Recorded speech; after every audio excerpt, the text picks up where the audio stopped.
Fairness? Equality? The Acolyte has not these things. The following is a world-class bullshitters exclusive.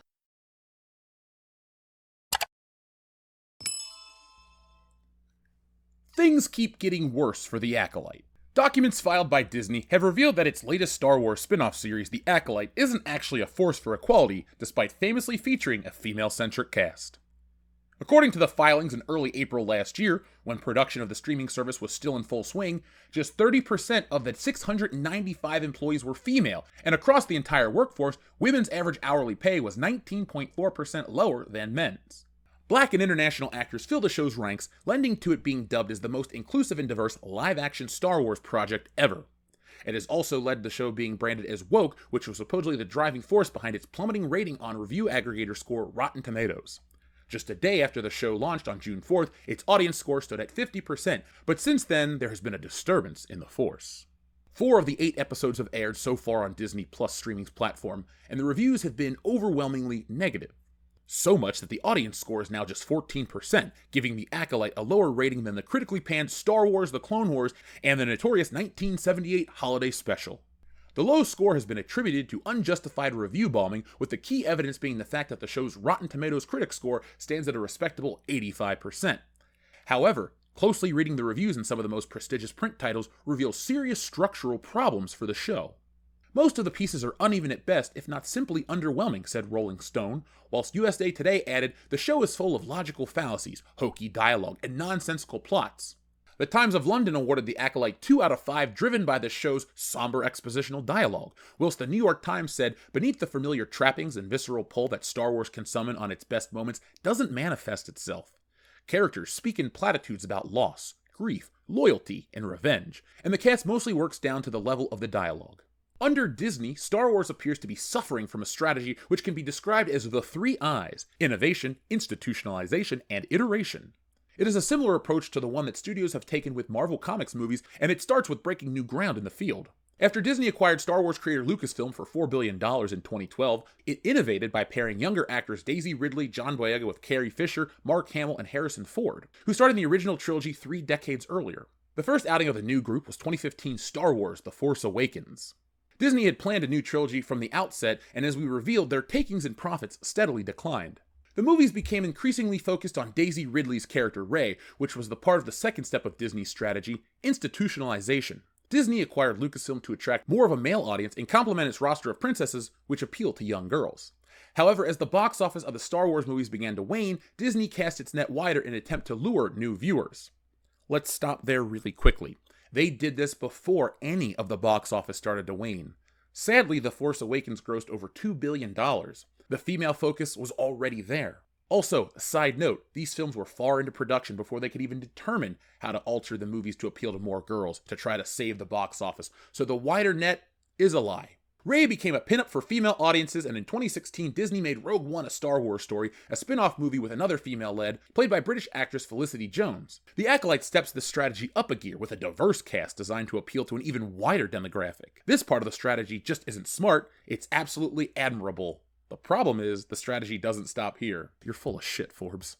Step 3 is iteration, as Disney is trying to wring as much money out of Star Wars as possible. That's true. The Acolyte is the 6th Star Wars series to debut in the past 5 years alone, and another is on the way, along with multiple movies. The preponderance of production puts paid to a key part of the formula, which made the original Star Wars trilogy so successful: rarity.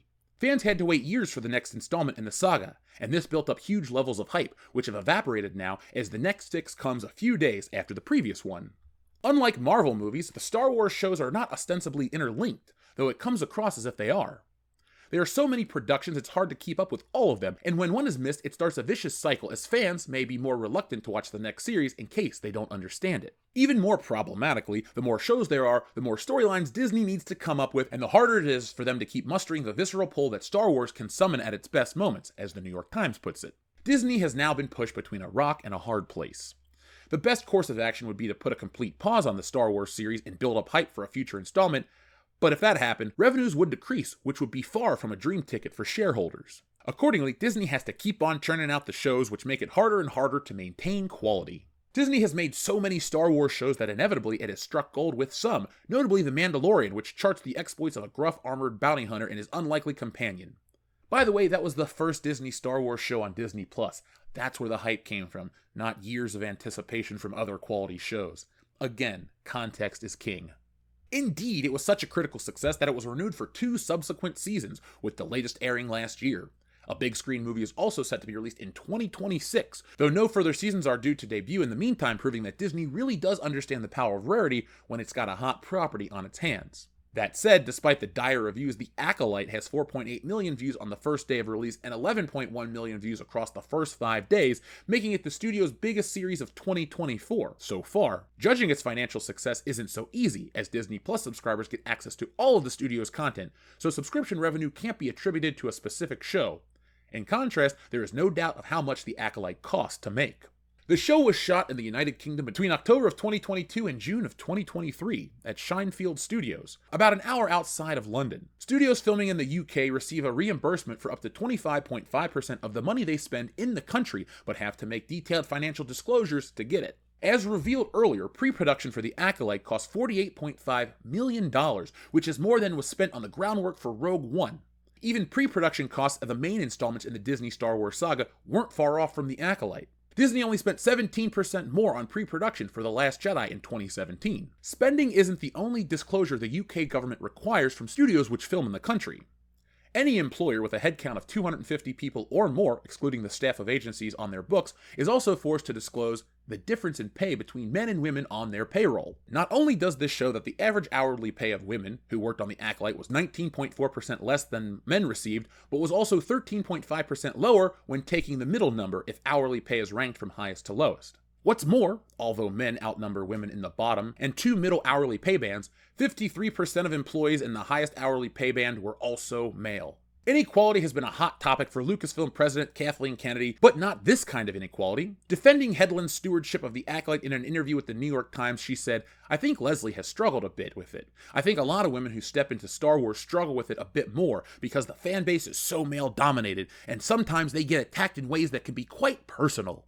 Before bemoaning the lack of women in the Star Wars fanbase, perhaps she should have ensured that the ones who are working behind the scenes on its latest show are getting paid the same as the men. Until that happens, all they can do is continue to hold out for a new hope.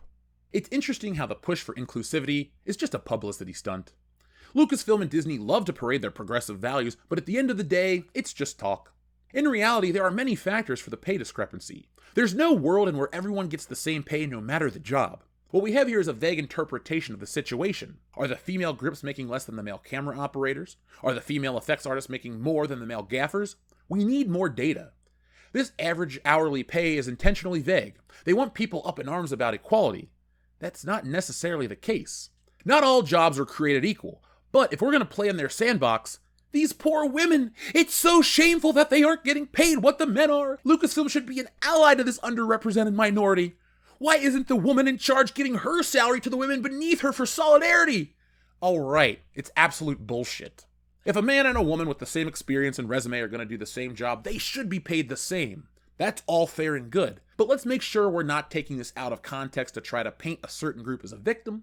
Honesty is far more important than your crusade. That being said, it's hilarious that Lucasfilm wants to paint itself as progressive, yet they get called out for this. Ironic. The directive of "Put a chick in it, make her gay!" has failed Star Wars yet again. Kathleen Kennedy and her crew are the small intestine of entertainment, producing crap and paying everyone involved far too much. Based on The Acolyte, all they're worth is about $350. So folks, what do you think about this? We've known that The Acolyte was expensive, but now we know just how expensive, but now the men and women aren't getting paid the same. Come on, Lucasfilm, come on! You get what I'm getting at? They want to go on and on for years about how they're so just and righteous. And guess what? They're just like everyone else. Most of these people are business-minded individuals, and all their hokey horse shit about happiness and equality, they really don't care. It's just a way to sell to a new group of people. That's the thing the article wouldn't say. They want to talk about casting the wide net to get more people involved in Star Wars. Guess what? Star Wars had kind of reached critical mass. It was going to appeal to people and the generations after that. But what they're trying to do is get it to appeal to a type of person who doesn't think or believe the same way. It's not about color. It's not about gender. It's about belief systems. And Lucasfilm is trying to get people that believe in certain things, that vote certain ways, to fill the ranks of Star Wars because it's the cool, trendy thing to do in Hollywood. Well, guess what? If you have a fan base, if you're fortunate enough to have a fan base, you need to be thankful for who they are and don't try to change their minds. Don't try to change who they are. Be grateful that they come each and every week to watch your show, to spend money, to buy merchandise. Forbes loves to talk about how Star Wars has been around for 50 years. Star Wars hasn't been around for 50 years, Paul, but Star Wars has been around for a long time. And the key to that, the key to Star Wars being successful, isn't just the cool spaceships and the special effects. It's a story that spoke to millions of people and brings millions of people together. When you insert Disney, there's a schism, and that's where we are. So folks, tell me what you think about the schism, the payment, and a whole lot more, including the Acolyte. We'll be back tonight at 10 p.m. Eastern Standard Time for our Acolyte post-show. We've been doing it every week, and it has not been fun, but it has been fun to do the show with you guys afterwards. So join us live, hang out with us, and if that's too late for you, well, join me here tomorrow where I'll have a new video with a review of the series. Yeah, the power of one, the power of two, power of Pine Sol. You're going to need something to clean this mess up. So folks, thank you for watching. I'll be back next time with more. But until then, be smart, be safe, be cool, but always be excellent to each other. Stealing Solo asks the greatest what-if question of all time.